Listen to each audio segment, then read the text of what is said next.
Israeli troops killed at least 10 Palestinians along the Gaza border on Monday, health officials said, as the auto streamed to the frontier on the day the United States prepared to open its embassy in Jerusalem.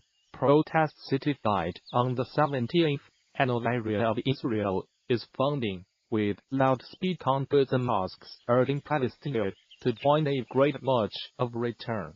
Black smoke from tires burned by auto rose into the air at the border. Today is the big day when we will cross the fence and tell Israel and the world we will not accept being occupied forever, said the science teacher Oli, who declined to give his last name. Many may get martyred today, so many, but the world will hear our message.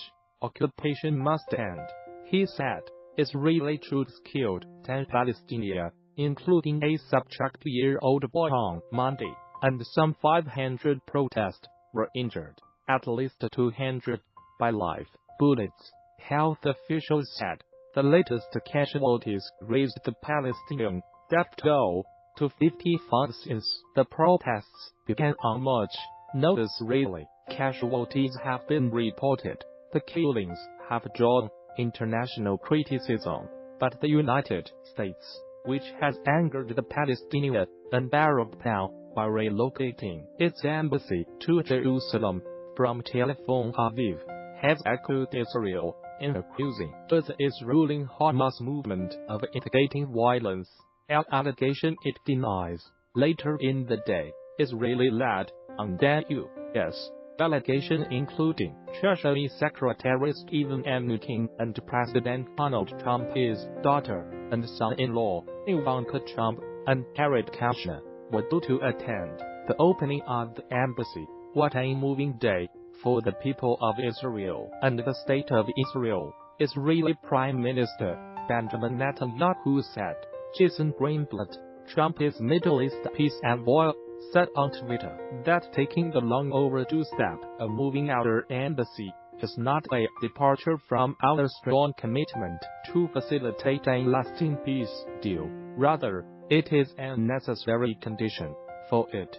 But Palestinian Prime Minister Hamdallah said Trump's recognition of Jerusalem as Israel's capital in December and the relocation of the embassy were blatant violation of international law. The Palestinians, who want their own future state with its capital in East Jerusalem, have been outraged by Trump's shift from previous administration's preference for keeping the U.S.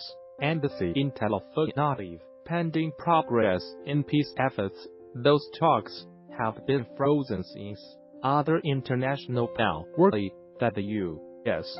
move could also inflame Palestinian unrest in the occupied West Bank, which Israel captured along with East Jerusalem in the 1967 Middle East War.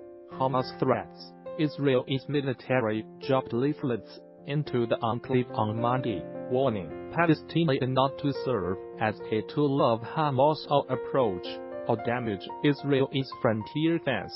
But thousands of Palestinians lost at 5 locations along the line of the 35 PLE wounded by Israeli gunfire. Former journalists, the officials said, the Israeli military says its troops are defending the border and firing in accordance with the rules of engagement. We are prepared to face the Hamas threats to disrupt the embassy festivities. Israeli Defence Minister Avigdor Lieberman tweeted, "My recommendation to the residents of Gaza, do not be blinded by Hamas," is Gaza leader Yehya Sinwar, who is sending your children to sacrifice their lives without any utility. We will defend our cities with all measures, and will not allow the fence to be crossed. The protests are scheduled to culminate on Tuesday, the day Palestinians mourn as the Nakba or Catastrophe when, in eeibility, hundreds of thousands of them were driven out of their homes or fled. Fighting around Israel's creation, choosing a tragic day In Palestinian history, to open the Jerusalem embassy shows great eiebility and disrespect for the core principles of the peace process. Hamdallah wrote, "Most countries say the status of Jerusalem, a sacred city, to Jews, Musli and Christia should be determined in a final peace settlement, and that moving their embassies now would prejudge any such deal. But Guatemala plan to open an embassy in Jerusalem on Wednesday, and its ambassador visited the new site in an office building in the western part of the city on Monday. Paraguay is to follow suit later this month."